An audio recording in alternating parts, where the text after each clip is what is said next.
નમસ્તે, જય Mamadev. Tanna educational campus ગોંડલથી હું જાણીતા તમારા ધોરણ 9 ની સ્પોર્ટ્સ કોચ. બાળકો, આપણો વિષય તો કે યોગ, સ્વાસ્થ્ય અને શારીરિક શિક્ષણ, પાઠ 9 દોડ તાસ 3. તો આપણે પેજ નંબર 65 ઉપર પાઠ 9 દોડમાં તાસ 3 વિશે માહિતી મેળવીએ. નીચે તમને ટોપિક આપેલો છે વિજય રેખા પસાર. અહીંયાથી આપણે શરૂઆત કરીશું. તો જોઈએ વિજય રેખા પસાર. વિજય રેખા દોડવી રે પૂર્ણ ઝડપે દોડીને પસાર કરવાની હોય છે. આપણે આગળ જ જોઈ ગયા, કોષ્ટક હતું કે તમારે બોડીને રિલેક્સ આપવાનું છે. તમારે ઊભું નથી રહેવાનું, પણ તમારી દોડવાની સ્પીડ 10 મીટર સુધી કંટ્રોલમાં લઈ આવવાની, જેથી કરીને તમારા બોડીને રિલેક્સ મળી જાય અને પાછું 95 મીટર એકદમ ઝડપે દોડવાનું છે. જે તમે લાસ્ટ 95 મીટર એકદમ ઝડપે દોડો છો ત્યાંથી જ તમારે વિજય રેખા પસાર કરવાની છે. એટલે તમારી સ્પીડ છે એ ઘટવી જોઈએ નહીં, એનો તમારે ખાસ ખ્યાલ રાખવાનો છે. આથી દોડવીર મહત્તમ લાભ મેળવે છે. છેવટ સુધી પૂર્ણ ઝડપ જાળવી રાખવા માટે વિજય રેખા પસાર કર્યા પછી પણ દોડવીરે 5 થી 10 મીટર જેટલું વધારે અંતર પૂર્ણ ઝડપે દોડવું જરૂરી છે.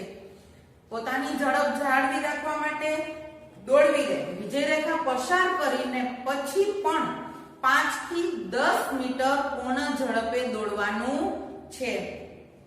વિજય રેખા પસાર કરતી વખતે શરીરનો ખભાથી કમર વચ્ચેનો ભાગ, હાથ સિવાયનો ભાગ વિજય રેખા ઉપરથી પહેલો પસાર થવો જોઈએ.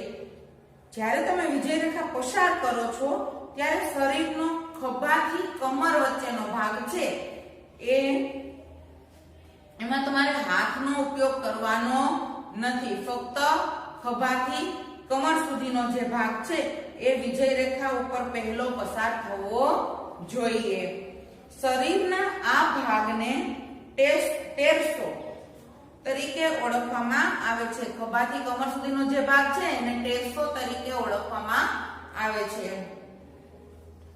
વિજય રેખા પસાર કરવા કૂદકો મારવો, લાંબુ કદમ ભરવું કે શરીરને એકદમ આગળ ઝુકાવવા જતા શરીરનું સંતુલન ગુમાવવાનો ભય રહે છે. જ્યારે તમે વિજય રેખા પસાર કરો છો તો ત્યારે કૂદકો મારવો કે લાંબુ કદમ એટલે કે લાંબુ ડગલું ભરવું અથવા તો શરીરને એકદમ આગળ ઝુકાવવા જતા આપને આપણું શરીરનું જે સંતુલન છે, બેલેન્સ છે એ ડગમગાવવાનો ભય રહે છે. વધારેમાં વધારે લાભ મેળવવા સ્પર્ધકો નીચેની આકૃતિઓ સાથે દર્શાવેલી 3 રીતો પૈકી અનુકૂળ રીત લાગે તે વિજય રેખા પસાર કરી શકે છે. વધારે લાભ મેળવવા શું કરે છે તો કે તમને આકૃતિ આપેલી છે એના દર્શાવ્યા પ્રમાણે દોડવીરો છે, ખેલાડીઓ છે, એમાંથી કોઈ પણ 3 રીત આપેલી છે. એમાંથી જે રીત એને અનુકૂળ લાગે એ રીતનો એ ઉપયોગ કરે છે. તો આપણે જોઈએ આકૃતિ કઈ રીતની છે. પેલું છે ઝડપી દોડીને વિજય રેખા પસાર. પેલી આકૃતિ તમને શેની આપેલી છે તો કે ઝડપી ફાસ્ટ રનિંગ કરી અને વિજય રેખા છે એ પસાર કરવાની છે. બીજું છે ધડને આગળ ઝુકાવી વિજય રેખા પસાર કરવી. ધડને એટલે કે ખભાથી કમરનો ભાગ છે એને આગળની તરફ ઝુકાવી અને વિજય રેખા પસાર કરવાની છે. અને ત્રીજું છે ટર્ન ફિનિશ. બરોબર? તો એમાં સૌથી પહેલું જોઈએ ઝડપથી દોડીને વિજય રેખા પસાર કરીએ કે આ રીતમાં દોડવીરે પૂર્ણ ઝડપે દોડી જઈને વિજય રેખા પસાર કરવાની હોય છે. ઝડપથી દોડીને વિજય રેખા પસાર કરવાની તો કે પૂર્ણ ઝડપે દોડી અને વિજય રેખા પસાર કરવાની હોય છે, જેને રન થ્રુ ટેકનિક. શું કહેવાય? રન થ્રુ ટેકનિક કહેવામાં આવે છે. એ આપણો પહેલો પોઈન્ટ હતો કે ઝડપથી દોડીને વિજય રેખા પસાર કરવાની. બીજો પોઈન્ટ છે ધડને આગળ ઝુકાવી વિજય રેખા પસાર કરવી. આ રીતમાં ખેલાડી પૂર્ણ ઝડપે દોડતો આવી વિજય રેખાની તદ્દન નજીક આવે એટલે આકૃતિમાં કાળા રંગની દર્શાવેલ ચિત્ર મુજબ ધડને આગળ તરફ ઝુકાવી પૂર્ણ ઝડપથી વિજય રેખા પસાર કરી જાય છે. આ રીતની ક્રિયાને લંજ ફિનિશ ટેકનિક કહે છે. લંજ ફિનિશ ટેકનિક, બરોબર, કે ધડને આગળની તરફ ઝુકાવીને વિજય રેખાને પસાર કરવાની છે. ઝડપ છે એ ત્રણેય પસાર કરો છો ત્યારે ત્રણેયમાં સમાન રાખવાની છે. તમારે તમારી ઝડપ છે એ ધીમે રાખવાની નથી, પણ પૂર્ણ ઝડપે દોડીને તમારે વિજય રેખા પસાર કરવાની છે. તો બીજો પોઈન્ટ કયો હતો? તો કે ધડને આગળની તરફ ઝુકાવીને વિજય રેખાને પસાર કરવાનો. ત્રીજો પોઈન્ટ જોઈએ કે ટર્ન ફિનિશ. આ રીતમાં દોડવીર વિજય રેખાની નજીક આવે એટલે ધડને જમણી કે ડાબી બાજુ ફેરવી પૂર્ણ ઝડપથી વિજય રેખા પસાર કરે છે. ટર્ન ફિનિશમાં તો કે દોડવીર વિજય રેખાની નજીક આવે તો ત્યારે શું કરે છે કે પોતાનું બોડી છે એને જમણી સાઈડ અથવા તો ડાબી સાઈડ થોડું એવું ટર્ન આપી દે અને પછી વિજય રેખાને પસાર કરે છે, જેને ટર્ન ફિનિશ ટેકનિક કહેવાય. આજે પોતાનું બોડી ટર્ન મારે છે ડાબી સાઈડ અથવા તો જમણી સાઈડ, એને ટર્ન ફિનિશ ટેકનિક કહેવામાં આવે છે. ત્યારબાદ જોઈએ ટૂંકી દોડના દોડવીરે ધ્યાનમાં રાખવા જેવી બાબત, કે તમારે કઈ કઈ બાબતો ધ્યાનમાં રાખવાની છે એ જોઈએ. પ્રસ્થાન વખતે ધ્યાન બંદૂક કે પિસ્તોલનો અવાજ અથવા ક્લેપરના અવાજ તરફ કેન્દ્રિત કરવું. પ્રસ્થાન વખતે કયા પોઈન્ટ હતા? ઓન યોર માર્ક, સેટ અને ગો. બરોબર, આ ત્રણ સ્ટેજ હતા. તો જ્યારે ઓન યોર માર્ક કહે છે પછી સેટ કહે છે. જ્યારે સેટ નો ઓપ્શન આવે ત્યારબાદ તમારું ધ્યાન ક્યાં હોવું જોઈએ? તો કે બંદૂક, પિસ્તોલ કે ક્લેપરના અવાજ તરફ તમારું ધ્યાન કેન્દ્રિત હોવું જોઈએ. બીજો પોઈન્ટ જોઈએ કે પ્રસ્થાનમાં શરૂઆતના કદમોમાં ઝડપ વધારી 10 કદમોમાં પૂર્ણ ઝડપ પ્રાપ્ત કરવી. જ્યારે પ્રસ્થાનની શરૂઆત તમે કરો છો, દોડવાની શરૂઆત કરો છો, તો ત્યારે પહેલા પહેલા બે સ્ટેપ છે એ તમારે ધીમી ગતિએ 3 થી 9 સ્ટેપ જ્યારે આવે ત્યારે તમારે વ્યવસ્થિત દોડવાની શરૂઆત કરવાની છે. 9 પછીના જે કદમો આવે છે ત્યારે તમારી પૂર્ણ ઝડપ હોવી જોઈએ. ત્યાર પછી જોઈએ કે પ્રસ્થાનની શરૂઆત ઝૂકેલી સ્થિતિમાં લઈ પછી દોડની ક્રિયા સાથે તાલ મેળવીને શરીરને લંબની દિશામાં 25 અંશના ખૂણે લાવવું. પ્રસ્થાનની શરૂઆતમાં ઝૂકેલી સ્થિતિ છે તમારી, તો ત્યારે શરીરને દોડની સ્થિતિમાં એક તાલ મેળવીને 25 અંશના ખૂણે લાવવાનું છે અને તે સ્થિતિમાં દોડીને અંતર પૂર્ણ કરવું. 25 અંશની સ્થિતિમાં દોડી અને આખું અંતર પૂર્ણ કરવાનું છે. શરીરને કમરમાંથી એકદમ સીધું સ્થિતિમાં કરવું નહીં. તમારું શરીર છે એને 25 અંશ તરફ તમે ઝુકાવેલું રાખો છો આગળની તરફ, તો તમારું શરીર છે એ કમરથી સીધું કરવાનું નથી, પણ 25 અંશના ખૂણે જ તમારે એ દોડ છે એ પૂર્ણ કરવાની છે. હાથ અને પગની ગતિનો તાલમેલ જાળવવાનો છે. કઈ રીતે? આપણે આગળ જોઈ ગયા કે જ્યારે તમારો ડાબો પગ હોય તો તમારો જમણો હાથ હોય અને જમણો પગ હોય ત્યારે તમારો ડાબો હાથ. એ સ્થિતિમાં તમારે દોડવાનું છે. એ સ્થિતિ બંને હાથ અને પગનો તાલમેલ છે એ વ્યવસ્થિત જાળવી રાખવાનો છે. શ્વાસોશ્વાસની ક્રિયા મોં ખુલ્લું રાખીને પણ કરી શકાય. જ્યારે તમે શ્વાસોશ્વાસની ક્રિયા કરો છો ત્યારે તમારું મોં પણ ખુલ્લું રાખી શકો છો અથવા તો તમારા નાક દ્વારા તમે શ્વાસોશ્વાસની ક્રિયા કરી શકો છો. ક્યારે? તો કે દોડ સમયે. દોડ દરમિયાન હાથનો કોણીનો આગળનો કાંડા તરફનો ભાગ એટલે હસ્તાસ્થિ કોણીથી 90 અંશના ખૂણે આગળ તરફ પડેલો રાખવો. તમારો ભાગ છે એ કોણીથી 90 અંશના ખૂણે આગળ તરફ વળેલો રાખવાનો છે, જેથી કરીને તમે ઝડપથી દોડી શકો છો.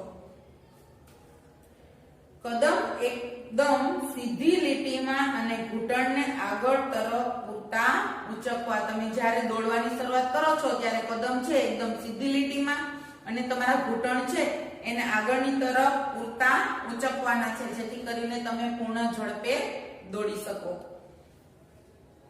કદમો એકદમ ઝડપી રાખી અને ટ્રેક ઉપર પગને ધક્કો આપીને વધારેમાં વધારે ઝડપ મેળવવા કે વધારવાના પ્રયત્ન કરવાના છે. જ્યારે તમે દોડવાની શરૂઆત કરો છો ત્યારે તમારી દોડવાની સ્પીડ એટલે કે પગની જે સ્પીડ છે એકદમ ઝડપી રાખવાની છે અને ટ્રેક ઉપર જે તમારે દોડવાનો પટ્ટો છે એ ટ્રેક ઉપર ધક્કો આપીને વધારેમાં વધારે ઝડપ મેળવવાનો પ્રયત્ન તમારે કરવાનો છે.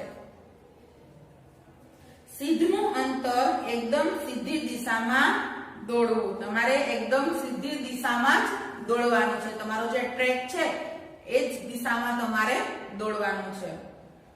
જ્યારે વળાંક અંતરમાં ડાબા હાથ તરફની ટ્રેક અંકન કરેલી રેખા નજીકથી દોડવું.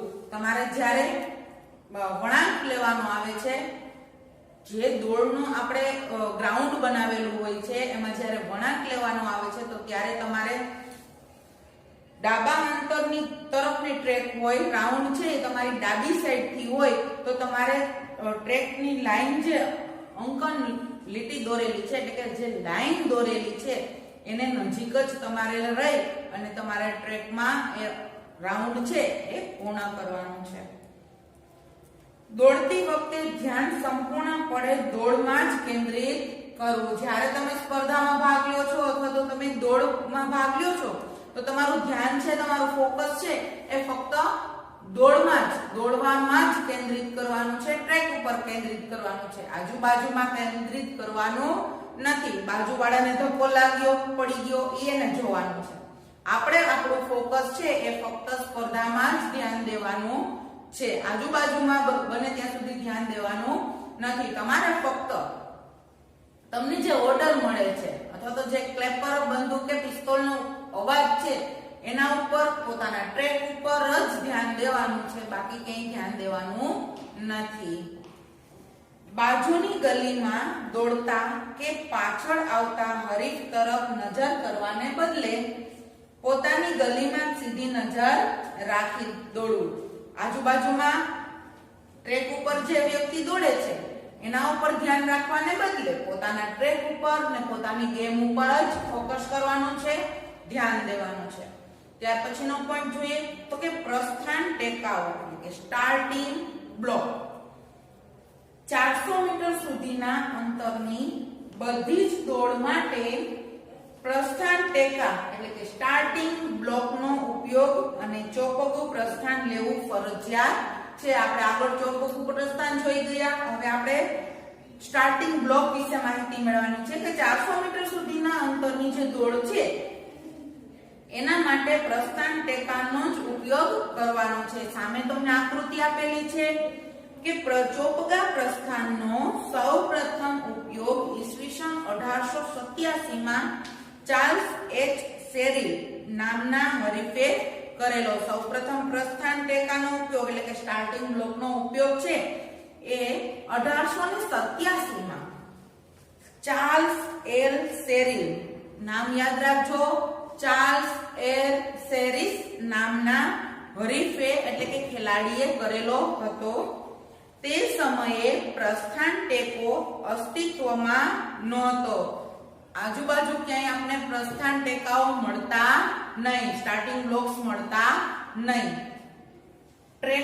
હરીફો ટ્રેકમાં ખાડા પાડીને જમીનમાં પગ ટેકાવીને ધક્કાનો લાભ મેળવતા હતા. મેં તમને ગયા લેક્ચરમાં શૂઝ બતાવેલા હતા, એની નીચે ખીલીઓ જેવા આકારો હતા, જેથી કરીને એ છે એ જમીનમાં ખૂંચી જાય અને તમને ઝડપમાં મદદ મળે.